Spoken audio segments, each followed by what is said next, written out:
त्या प्रश्नावर मी जो प्रश्न उपस्थित या ठिकाणी केला त्याचं उत्तर मला काही मिळालं नाही।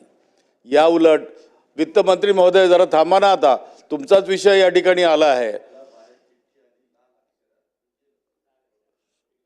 पण तुम्ही निधी देऊन तर जा। अध्यक्ष महोदय, शासन हे शासन असतं अध्यक्ष महोदय, त्यामध्ये वित्तमंत्री किंवा सामाजिक न्याय मंत्री असा भेदभाव नसतो। त्यामुळे जो मंत्री या ठिकाणी उत्तर देत असतो ते उत्तर शासनाचं आपण धरतो अध्यक्ष महोदय।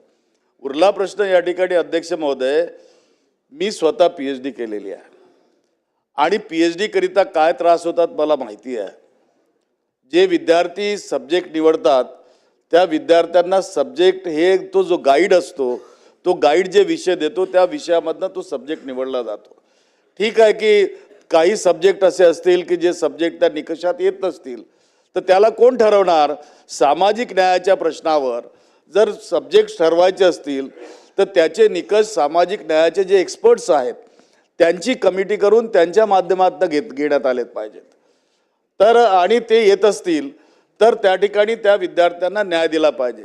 या ठिकाणी होतं काय की ज्या विद्यार्थ्यांनी ती फेलोशिपसाठी अर्ज केले, ज्या दिवशी त्यांचं रजिस्ट्रेशन झालं त्यांना मंजुरी देण्याचं ठरलं, राज्य शासनातर्फे देण्यातही आली काही लोकांना, आणि मध्यंतरीच्या काळामध्ये त्या लोकांना त्या ठिकाणी स्कॉलरशिप न मिळाल्यामुळं ते त्या ठिकाणी अभ्यास करू शकले नाही।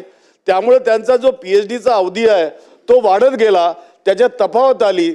आणि आता निधीचा जो प्रश्न या ठिकाणी जर सामाजिक न्याय मंत्री या ठिकाणी म्हणत असतील की वित्त विभागाने निधी या ठिकाणी उपलब्ध करून दिला नाही, मी सांगू इच्छितो अध्यक्ष महोदय, अनेक मोर्चे त्या पुणे शहरामध्ये निघालेले आहेत आणि पुणे शहरातनं मुंबईपर्यंत हे बार्टीचे विद्यार्थी पायी चालून त्यांनी मोर्चे काढलेले आहेत।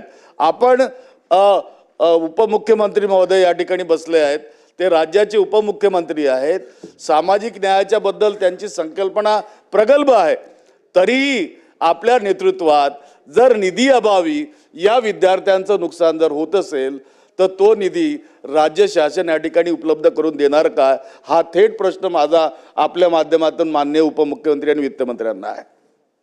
अध्यक्ष महोदय, आता टार्टी, बार्टी, महाज्योती, सारथी, अमृत ह्या वेगवेगळ्या संस्था वेगवेगळ्या घटकातल्या मुलांना मुलींना शिक्षणाच्या दृष्टिकोनातून मदत करायला काढलेले आहेत। अध्यक्ष महोदय, ह्याच्यामध्ये थोडासा ओझरता उल्लेख आमचे संजय शिरसाट साहेबांनी मंत्री महोदयांनी उत्तर देताना केला। मी तुम्हाला काही विषय अध्यक्ष महोदय दाखवतो। असे काही विषय निवडले गेलेले आहेत, कुठल्या मुलांना द्यायचं, काही ठिकाणी एकाच परिवारातले 42-45 हजार रुपये मिळतात म्हटल्यानंतर 5-5 लोक PhD करायला लागलेत एका फॅमिलीतले। आणि मी मधीच माहिती घेतली तर ह्या ठराविक विद्यार्थ्यांच्या करता कित्येकशे कोटी रुपये जात आहेत आणि 4 लाख विद्यार्थ्यांच्या करता म्हणजे ह्यांच्या करताच रक्कम इतकी मोठी जाते आणि बाकीच्यांच्या करता अतिशय म्हणजे 50% पेक्षा जास्त रक्कम इकडे जायला लागल्यात आणि विद्यार्थ्यांची संख्या कमी आहे। आता त्याच्यामध्ये कॅबिनेटमध्ये याच्याबद्दलची खूप साधक-बाधक चर्चा झाली। शेवटी कॅबिनेटने हा निर्णय घेतला की एक कमिटी नेमायची चीफ सेक्रेटरीच्या अध्यक्षतेखाली आणि साधारण बार्टीचे किती विद्यार्थ्यांना मेरिटच्या दरवर्षी याच्याकरता ॲडमिशन द्यायची, सारथीच्या किती विद्यार्थ्यांना द्यायची, त्याला आम्ही लिमिट घालणार आहे। आणि ते पण मेरिटच्या विद्यार्थ्यांना मगाशी मंत्री महोदयांनी सांगितलं त्याचे विषय काय आहेत, ते विषय खरोखरीच त्यांनी डॉक्टरेट मिळवल्यानंतर त्याचा उपयोग उद्याच्याला त्यांच्या पुढच्या एकंदरीत कामकाजाला होणार आहे का नाही, ह्या सगळ्या गोष्टी थोड्याशा तपासून बघितल्या जात आहेत।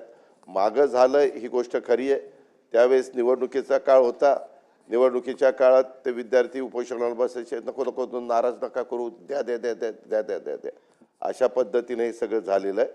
तर आता जे मागं झालेलं आहे ते झालेलं आहे, ते आता उकरून काढण्यात काही अर्थ नाही। त्याच्याबद्दल आत्ताच्याही पुरवणी मागण्या काल विनियोजन बिल जे मंजूर करण्यात आलं त्याच्यात पण काही तरतूद करण्यात आलेली आहे आणि त्याच्यातनं काही निधी निश्चितपणे ह्या सगळ्या संस्थांच्या करता देता येईल। पण मी सभागृहाला सांगू इच्छितो, सभागृहाच्या मार्फत सर्वांना सांगू इच्छितो, राज्याला पण, की त्याच्यामध्ये लिमिट ठरवलं जाणार, लक्ष्यांक ठरवलं जाणार आहे की बुवा किती विद्यार्थ्यांना द्यायचं. जसं परदेशात जाताना आपण 75 विद्यार्थी ह्या घटकातले आपल्याला मेरिटचे पाठवायचे, तसं ह्याच्यात पण आपण मेरिट लावतोय.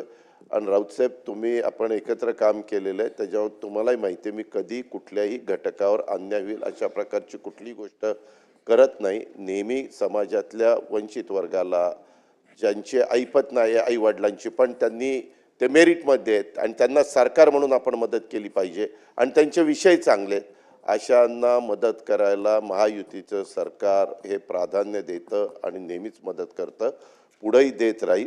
आत्ता जो विषय तुम्ही उपस्थित केलेला आहे त्याच्याहीबद्दल मी एकदा शिरसाट साहेबांना सगळ्यांना घेऊन बसतो. साधारण किती लवकरात लवकर हे पैसे सगळे रिलीज करता येतील, आत्ता 31 मार्चपर्यंत काही करतो आणि बाकीचे रेग्युलर बजेटमध्ये करून देतो. प्रश्न क्रमांक नाही झाले ना, दादा दोनदा तीनदा दिली संधी तुम्हाला.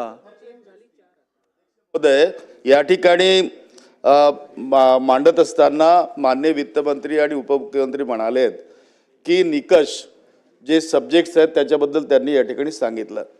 ज्या विद्यार्थी आता पुढे येणार आहेत त्यांच्यासाठी निकष योग्य आहेत, पण जे विद्यार्थी ऑलरेडी फेलोशिपमध्ये एंटर झालेत आणि त्यांना एंट्री मिळाली त्या ठिकाणी आणि त्यांचे केसेस जर प्रलंबित असतील त्यांना सुद्धा ती शिष्यवृत्ती लागू करण्यात आली पाहिजे, अन्यथा त्यांच्यावर अन्याय होईल.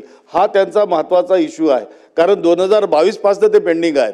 त्यामुळं तो निर्णय या ठिकाणी होणार काय, आणि निधी देत असताना आपण जे निकष सांगता, इतर बार्टी सोडून इतरांना निधी त्या ठिकाणी देण्यात आला होता आणि इथं देण्यात आला होता, आहेत अशा केसेस. आणि त्यामुळं आणि मी सांगतो ना, PhDच्या बद्दल किती लोक PhD धारक आहेत तिथं मला माहिती नाही, आणि त्यामुळं PhD असलेला मी व्यक्ती म्हणून या ठिकाणी मांडतो आहे, तर त्या विद्यार्थ्यांना किती त्रास होतो PhD घेत असताना आपल्याला कल्पना सुद्धा नाही.